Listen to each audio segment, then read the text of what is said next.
Hello students, we are going to discuss the 9th assignment of class 8 for the subject English Literature. I request you to listen it carefully.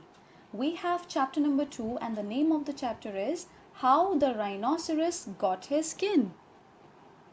This story has been written by Rudyard Kipling, one of the best known poets and storytellers in English literature. In this story, he describes how rhinoceros got his skin. In this story, we have repetition of words to emphasize the events that took place in the story. On an uninhabited means deserted place. Island on the shores means seaside. Of the Red Sea lived a Parsi. Parsi means Persians who immigrated to India once, from whose hat the rays of the sun were always reflected. Reflected means threw back. The Parsi lived by the Red Sea with nothing but his hat and his knife and a cooking stove of the kind that you must particularly means mainly never touch. One day he took flour and water and currants and plums and sugar and things and made himself one cake which was 2 feet across and 3 feet thick. Now the word and is repeating again and again in this line. Currants are kind of a dry fruits. Then it says, it was indeed truly a magical, and he put it on the stove because he was allowed to cook on that stove, and he baked it till it was all done brown and smelt most sentimental means emotional. But just as he was going to eat it, there came down to the beach one rhinoceros with a horn on his nose, 2 piggy eyes, and few manners. This is the description of rhinoceros. In those days, the rhinoceros skin fitted him quite tight. There were no wrinkles, means folds in the skins in it anywhere. He looked exactly like Noah's Ark rhinoceros. It is an animal zoo, but of course much bigger. All the same, he had no manners then, and he has no manners now, and he never will have any manners. He said, "How?" And the Parsi left the cake and climbed to the top of a palm tree with nothing on but his hat, from which the rays of the sun were always reflected. The rhinoceros upset the oil stove with his nose, and the cake rolled on the sand, and he spiked means fixed upon that cake on the horn of his nose, and he ate it, and he went away waving his tail to the desolate islands. Desolate means solitary islands. Then the Parsi came down from the palm tree and put the stove on its legs, and recited the following slok. Them that take cakes which the Parsi man bakes make dreadful mistakes. These are the rhyming lines like a poem which the Rudyard Kipling has inserted in its story. Dreadful is terrible. 5 weeks later, there was a heat wave in the Red Sea, and everybody took off all the clothes they had. The Parsi took off his hat, and the rhinoceros took off his skin and carried it over his shoulder as he came down to the beach to bath. In those days, it buttoned underneath. Underneath means situated below with 3 buttons and looked like a waterproof. He said nothing whatever about the Parsi's cake because he had eaten it all, and he never had any manners then, since, or henceforward means in future. He waddled means walked off with short steps straight into the water and blew bubbles through his nose, leaving his skin on the beach. Presently the Parsi came by and found the skin, and he smiled, one smile that ran all around his face 2 times. Then the skin, and he smiled one smile that ran all round his face 2 times. Then he danced 3 times round the skin and rubbed his hands. Then he went to his camp and filled his hat with cake crumbs. Crumbs are tiny pieces of breads. For the Parsi never ate anything but cake and never swept out his camp. He took that skin and he shook that skin and he scrubbed, means rubbed that skin, and he again rubbed that skin just as full of old, dry, stale, tickly cake crumbs and some burned currants as it ever could possibly hold. Then he climbed to the top of his palm tree and waited for the rhinoceros to come out of the water and put it on. They are talking about the skin over here. The rhinoceros came out of the water. He buttoned it up with the 3 buttons and it tickled like cake crumbs in bed. Then he wanted to scratch, but that made it worse, very bad. And then he lay down on the sands and rolled and rolled and rolled, and every time he rolled, the cake crumbs tickled him worse and worse and worse. Repetition is there. Then he ran to the palm tree and rubbed and rubbed and rubbed himself. Again, repetition against it. He rubbed so much and so hard that he rubbed his skin into a great fold over his shoulders and another fold underneath, where the buttons used to be, but he rubbed the buttons off.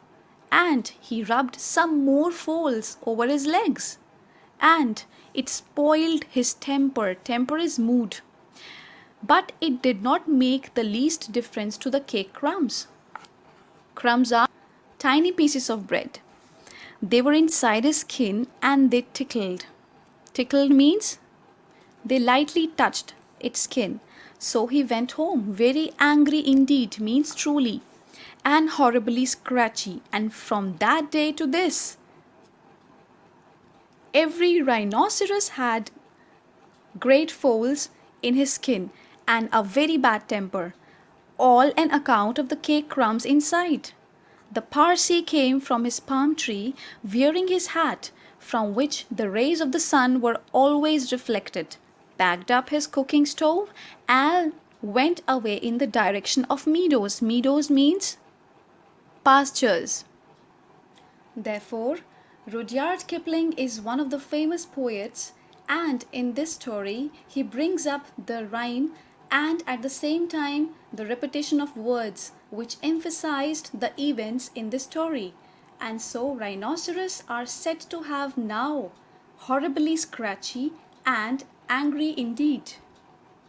Thank you, students. Carefully. We have chapter number 2 and the name of the chapter is Pronouns. So let's get started. You know that pronouns are words that can be used in place of nouns. So we are having kinds of pronouns in this chapter. Pronouns can be of different types. Personal pronouns. Personal pronouns are used in place of the names of people and things. A personal pronoun can replace the subject or object in a sentence. For examples, you and I can meet her at the restaurant. We can go with him to the book fair. Now this table lists the personal pronouns. We have persons, first person, second person and third person. In subject pronouns we have singular and plural, and in object pronouns also we have singular and plural. So in first person subject pronoun, singular will be I and plural will be we. In object pronouns, the singular will be in first person me and plural will be us. In second person, subject pronoun singular will be you and plural will be you again. And in object pronouns, second person singular will be you and plural will be you again. Then the third person subject pronoun singular will be he, she, it and plural will be they. And in third person object pronouns, we have in singular him, her, it and in plural we have them. Now we have rules for using personal pronouns. when referring to a collective noun as a single unit, the personal pronoun must be used in the singular number. The rule 1 says this. For example, the army was well trained. It defeated the enemy soundly. Army is a collective noun as a single unit, and the pronoun it will be used in is. And in rule 2, when referring to the units of a collective noun separately, personal pronouns must be used in the plural. The jury could not reach the conclusion even when the judge gave them extra time. So here the jury is a unit of collective noun separately, and so the personal pronouns used in this will be plural. Rule 3. When two nouns of different genders are used, the pronoun used refers to the gender of a noun nearest to it in the sentence. That means two nouns of different genders, every man and woman took the seat assigned to her. Man and women are the two nouns of different genders, and the pronoun which we are going to use over here will be nearest to the noun used in the sentence as a gender. 4. When pronouns of different persons are used together, the first person pronoun is always placed later. When pronouns of different persons means first person, second person, etc. So you and I, they are the two different persons. So when they are used in a sentence together, the first person pronoun is always placed later. So this is the first person pronoun, and it will be placed later in the sentence, not I and you. You can have a look in this sentence. Rule number 1, personal pronouns. We have the sentence, the army was well trained, it defeated the enemy soundly. So in personal pronouns, if we have collective noun as a whole, it will be singular in number. That is army. In this sentence, the collective noun as a whole is army, and army is a collective noun but singular in number. So what we are going to use here in personal pronouns, it will be used singular in number. Then look at the another rule of personal pronouns. It says the jury couldn't reach a conclusion even when the judge gave them extra time. So in this, collective noun will be used separately comprising the whole. That is plural. So jury is a collective noun which is separately comprising the whole unit. So it will be plural in this. That is jury, a collective noun. Them will be used because the plural form is going to be used in this. Rule 3, two nouns of a different gender. Every man and woman took the seats assigned to her. So man and women are the different genders used in this sentence, and gender of a noun nearest to it will be placed. The pronoun which is nearest to the gender will be placed. Now look at rule 4. You and I must go on a trip together soon. So you and I are the different persons used in this pronoun. So first person pronoun is placed later always. That is I will be placed later in the sentence. Now use of the pronoun it. The pronoun it is used to denote objects, places, ideas, animals, a child, or the weather. For examples, it was a wonderful day to be outdoors. The cat was angry as it had not been given food. The child was happy that it had been taken to the fair. 2. It can also be used to refer the nouns, phrases in a sentence. For example, it was clear to everyone that he was lying. So here it refers to the noun phrase that he was lying. 3. It is also used to emphasize a noun in a sentence, emphasizing a noun. For example, it was Ram's enthusiasm that saw us through the project. It emphasizes the enthusiasm. So in this, rule 1, it is used with objects, places, ideas, animals, child, and weather. Then rule 2 says, for example, it was clear to everyone that he was lying. So in this, it is a pronoun. Use of it is there. But that he was lying is a phrase. In rule 3, it is emphasizing. It was Ram's enthusiasm that saw us through the project. That means It is there, which is emphasizing the enthusiasm. So it is used in this sentence for emphasizing the noun. Now come to another kind of pronoun, that is demonstrative pronouns. Demonstrative pronouns indicate the specific person or thing being talked about in a sentence. They are this, that, these and those. For example, this is my car, that is his house, these are his books, those are the certificates for the participants. Basically, demonstrative means to denote something. And denoting refers to the words being used with the sentences like this, that, these and those. Then we have possessive pronouns. Possessive pronouns show possession or belonging. They are mine, yours, his, hers, ours, yours and theirs. For example, the diorama on the Harappan civilization is mine. The bag with the orange tassels is hers. Which of these pens is yours? Possessive pronouns therefore indicates possessions and belongings. And so the words which are used with the sentences in possessive pronouns are mine, yours, his, hers, ours, yours and theirs. And in interrogative pronouns are used to make inquiries or ask questions. They include what, who, which, whose, whoever and whatever.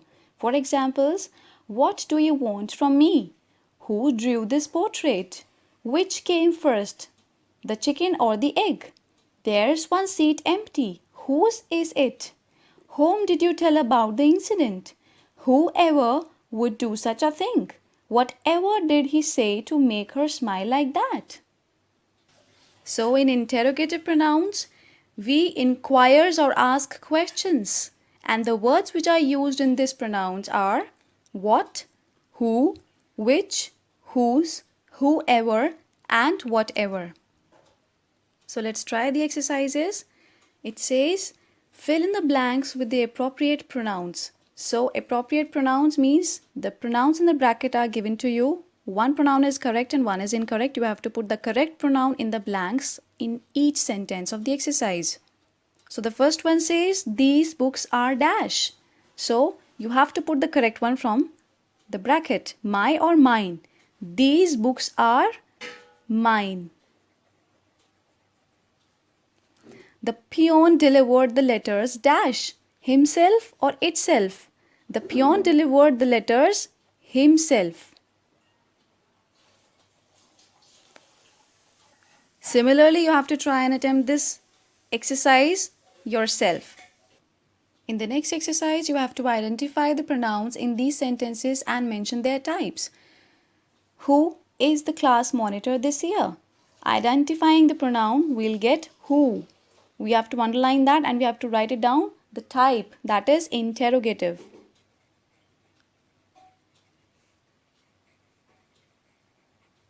Interrogative pronoun.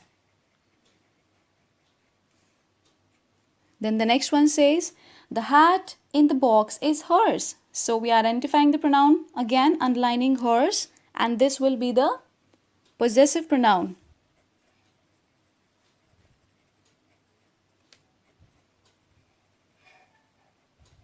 Like this, you have to attempt the other parts of this exercise. Another exercise says, rewrite the sentences after correcting errors.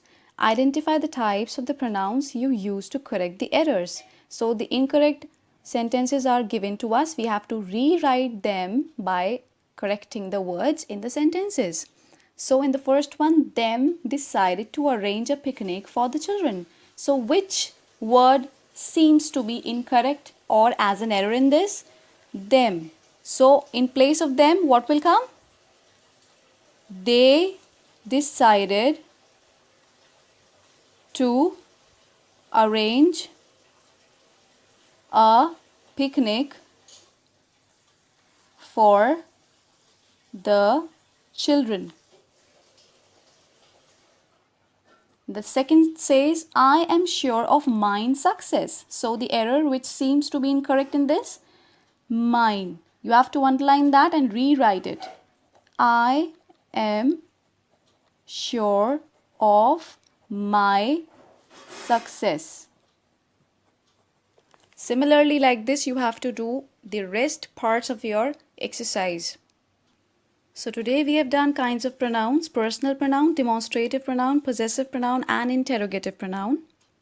In our next assignment, we shall discuss the kinds of pronouns: distributive pronoun, reflexive pronoun, emphatic pronoun, and relative pronoun. Thank you, students.